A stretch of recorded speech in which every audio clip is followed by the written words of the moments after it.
Let's talk about gravy. For so many of us, it is the most important part of the meal.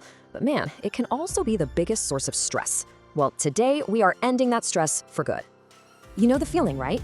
You've spent all day on this gorgeous turkey, and then the gravy is just a letdown. It's lumpy, or it tastes like flour, or it's got the consistency of wallpaper paste. It's that last-minute panic that can mess with a great meal. But it absolutely does not have to be that way. I promise you, by the end of this, you are going to have the keys to making a rich, smooth, incredibly flavorful gravy completely from scratch. This is a classic culinary school method that you'll see is way easier than you think, and it is absolutely foolproof. So here's the first big secret you need to know. Amazing gravy doesn't start 5 minutes before you sit down to eat. Nope, it starts the moment you put that turkey in the oven. We are going to build flavor from the ground up, literally. It sounds a little fancy, but mirepoix is just a simple mix of onions, carrots, and celery. But what's really important here is that ratio. 50% onion, 25% carrot, 25% celery. That specific balance is designed to create this beautiful, savory, aromatic foundation that supports, but doesn't overpower, the star of the show, which is the turkey. And here is a fantastic pro tip. Don't peel your onions. That papery skin that you usually just toss in the trash, it's basically a secret weapon for color. As everything roasts, that color is going to leach out and give your final gravy this gorgeous, rich, deep brown hue. It's such a simple trick. Okay, let's talk setup. You're not just tossing some veggies in a pan. You're actually building a roasting rack that doubles as a flavor engine. The big chunky cut on the mirepoix keeps the veggies from turning to total mush. Then you add the turkey neck and giblets. That's for deep, meaty flavor. The aromatics infuse everything. And then the turkey goes right on top, dripping all of its incredible juices right into this flavor base all day long. All right, fast forward a few hours. The turkey's out, it's resting. Now we get to the most valuable part of this whole thing. Everything left behind in that roasting pan. People, this is liquid gold. It breaks my heart when I see people throw this stuff away. It's a culinary crime. Every drop of juice, every single caramelized veggie, every little brown bit stuck to the bottom of this pan, that is the concentrated soul of your gravy. Do not throw it away. Let's learn a quick culinary term, fond, F-O-N-D. You see all those little brown bits stuck to the bottom? That is not burnt stuff. That's caramelized proteins and sugars. It is pure concentrated flavor, and our next job is to capture every last bit of it. And here's exactly how you do it. First, carefully pour out all the liquid into a cup. Then, put that big roasting pan right across 2 burners on your stovetop. Turn the heat on low-medium and pour in your liquid. A little dry white wine works wonders here. As it starts to bubble, use a wooden spoon or a spatula to scrape the bottom of the pan. You'll literally see all that fond lift right off and dissolve into the liquid.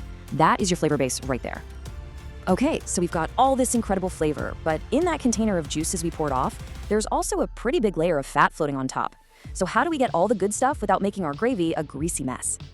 This little gadget, a fat separator, is a total game changer. You just pour the drippings in, let it settle for a minute, and the fat rises right to the top. The spout pulls the good juices from the bottom, leaving the fat behind. If you don't have one, no big deal. Just use a measuring cup and carefully skim the fat off the top. Getting rid of that excess fat is essential for a clean-tasting gravy. So we have our flavor base ready to go. Now we need to thicken it. And yes, some people just mix flour and water into a slurry, but the professional method, the one that gives you superior flavor and texture, is called a roux. So what's the big difference? Well, a slurry is just a thickener. That's it. A roux, on the other hand, is a thickener and a flavor component. See, by cooking the fat and flour together first, you're actually toasting the flour. That gets rid of that raw, pasty taste and develops this deep, nutty richness that a slurry can never, ever give you. Okay, let's build one. You start with fat. About 3 tablespoons of butter is perfect for a standard batch of gravy. Or if you want to kick the flavor up another notch, you can use 3 tablespoons of that beautiful rendered turkey fat that we just separated out. Now this part is really important, the ratio. It's equal parts fat and flour. So into your 3 tablespoons of melted fat, you're gonna whisk in 3 tablespoons of all-purpose flour. Keep whisking until it's a completely smooth paste. And now for the step that truly makes all the difference, and it's the one most people skip. You have to cook this paste, whisking it pretty much constantly for a good 10 to 15 minutes. Yes, really. Why so long? Because you're not just mixing things, you're toasting the flour. Your whole kitchen is going to start to fill up with this wonderful, nutty aroma. That smell, that's the smell of flavor being created. This single step is what separates a decent gravy from a mind-blowingly delicious one. Okay, we've done the hard work. We've built our flavor base from the pan, and we've created our flavorful roux. It's time for the final act, bringing it all together into a perfect, silky gravy. This right here is the moment of truth. This is where lumps are born. But they will not be born in your gravy, because there is one simple, foolproof technique that guarantees a perfectly smooth texture every single time.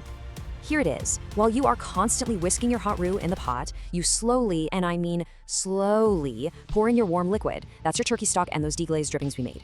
Don't you dare dump it all in at once. Add it in a slow, steady stream, whisking the entire time. And I promise you, that roux will absorb the liquid beautifully and you will have 0 lumps. And hey, if it's not absolutely perfect right away, do not panic. Gravy is super forgiving. If it gets too thick, just whisk in a little more warm stock until it's the consistency you like. Too thin? No problem, just let it simmer for a few more minutes to reduce. For that extra luxurious velvety finish, pour it through a fine mesh strainer. And the most important step of all, taste it at the very end and adjust with salt and pepper. And just like that, you've done it. A perfect classic turkey gravy. It's roasty, savory, and silky smooth. But now that you've got this fundamental technique down, the real fun begins. The real question is, how are you going to make it your own? Maybe you'll add some sautéed mushrooms, or fresh herbs like sage or thyme. Maybe a splash of cognac or Madeira at the end.